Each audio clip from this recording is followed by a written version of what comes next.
वालेकुम, मैं हूं इफ्तिखार अहमद, चार्टर्ड अकाउंटेंट। आज जो टॉपिक हम आपके सामने लेकर आए हैं वो ये है कि पाकिस्तान के अंदर टैक्स का सिस्टम काम कैसे करता है, एफबीआर पैसा कैसे इकट्ठा करता है, ये रेवेन्यू कलेक्शन का पूरा सिस्टम क्या है। देखें, जैसे एक घर को चलाना हो तो उसके लिए एक फाइनेंस की जरूरत होती है, रेवेन्यू की जरूरत होती है, उसके बगैर तो एक घर नहीं चल सकता। तो एक मुल्क चलाने के लिए बड़ी अमाउंट की जरूरत होती है। एक मुल्क को अपने दिफा के लिए, अपने एडमिनिस्ट्रेटिव एक्सपेंसेस के लिए, सेहत के लिए, तालीम के लिए, अपने रोड इंफ्रास्ट्रक्चर्स को डेवलप करने के लिए और अपने लोगों को, यूथ को एक इंपावर करने के लिए, एक स्किल डेवलपमेंट करने के लिए एक अच्छी खासी अमाउंट की जरूरत होती है।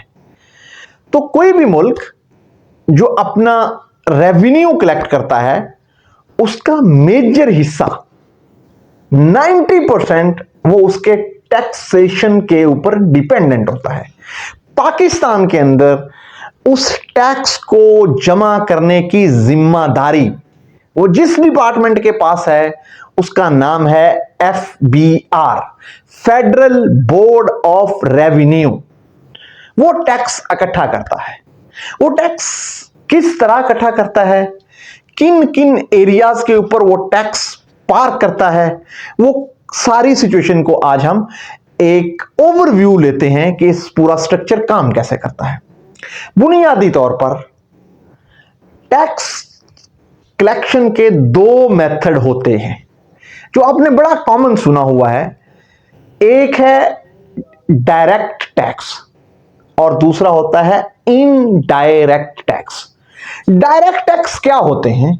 बुनियादी तौर पर डायरेक्ट टैक्स का मतलब यह है कि फेडरल बोर्ड ऑफ रेवेन्यू उस इरा को टारगेट करती है जिनके पास इनकम होती है, उन्हें कहती है कि आप इनकम कमा रहे हैं, जनरेट कर रहे हैं, तो आप टैक्स दें। जैसे कि इनकम टैक्स, मैं सैलरी ले रहा हूं तो मेरी सैलरी इनकम है, उस इनकम के ऊपर जो मैं टैक्स दे रहा हूं वो है इनकम टैक्स। मैं बिजनेस कर रहा हूं, उस बिजनेस करने के ऊपर जो मुझे प्रॉफिट्स आते हैं, उस टैक्सेबल प्रॉफिट्स के ऊपर जो मैं टैक्स दूंगा वो होगा इनकम टैक्स। मैं डिविडेंड कमा रहा हूं, मैं प्रॉफिट ऑन बैंक प्रॉफिट्स ले रहा हूं, तो उसके ऊपर जो टैक्स होगा वो इनकम टैक्स कहलाएगा।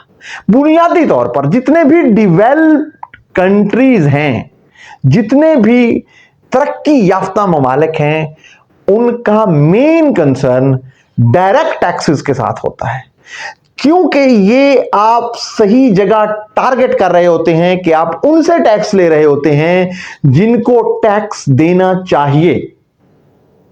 लेकिन अनफॉर्चुनेटली पाकिस्तान में डायरेक्ट टैक्सेस बहुत कम हैं। वो टोटल कलेक्शन का 40% है। तो अब घर चलाने के लिए, मुल्क चलाने के लिए, अपने एक्सपेंसेस को मीट करने के लिए, लोन की रीपेमेंट के लिए, अपने बजट्स को, डेफिसिट को पूरा करने के लिए टैक्सेस तो चाहिए ही चाहिए। तो अब गवर्नमेंट क्या करती है, एफबीआर क्या करती है, इनडायरेक्ट टैक्स लगा देती है, जिसकी सबसे बड़ी मिसाल सेल्स टैक्स है। वो इनकम के ऊपर नहीं है। आप जो भी चीज खरीदेंगे पाकिस्तान के अंदर जेनेरिकली 18% सेल्स टैक्स है हर चीज के ऊपर। कुछ चीजों को छोड़ के कुछ एग्जेम्पशंस हैं, लेकिन मेजॉरिटी चीजों के ऊपर जो टैक्स रेट है वो 18% है। इस सिचुएशन के अंदर वो लोग, उनके ऊपर मैंडेटरी नहीं था कि वो टैक्स दें, लेकिन क्योंकि एफबीआर को अपने टारगेट्स पूरे करने हैं, वो इनडायरेक्ट टैक्सेस की मद में टैक्स लगा के वो फंड्स इकट्ठा कर रहे हैं। टेक्निकली अगर देखा जाए तो this is the incompetency of department, कि वो सही लोगों से, जो टैक्स देने के काबिल लोग हैं, उनको आइडेंटिफाई नहीं कर रही, अपनी टेक्नोलॉजी का यूज नहीं कर रही, अपने रिसोर्सेज का सही इस्तेमाल नहीं कर रही, तो इजी वे उनके लिए ये है, आसान रास्ता ये है कि वो लोगों को इनडायरेक्ट टैक्स दे के, लगा के उनसे रेवेन्यू कलेक्शन कर रही है। अगर टैक्स की कॉनोटेशन को देखा जाए तो ये तो बहुत नाइंसाफी है, क्योंकि टैक्स का बुनियादी उसूल ये है कि टैक्स उससे लिया जाए जो टैक्स देने की काबिलियत रखता है, सलाहियत रखता है, जबकि इनडायरेक्ट टैक्स तो सब लोगों के लिए बराबर है।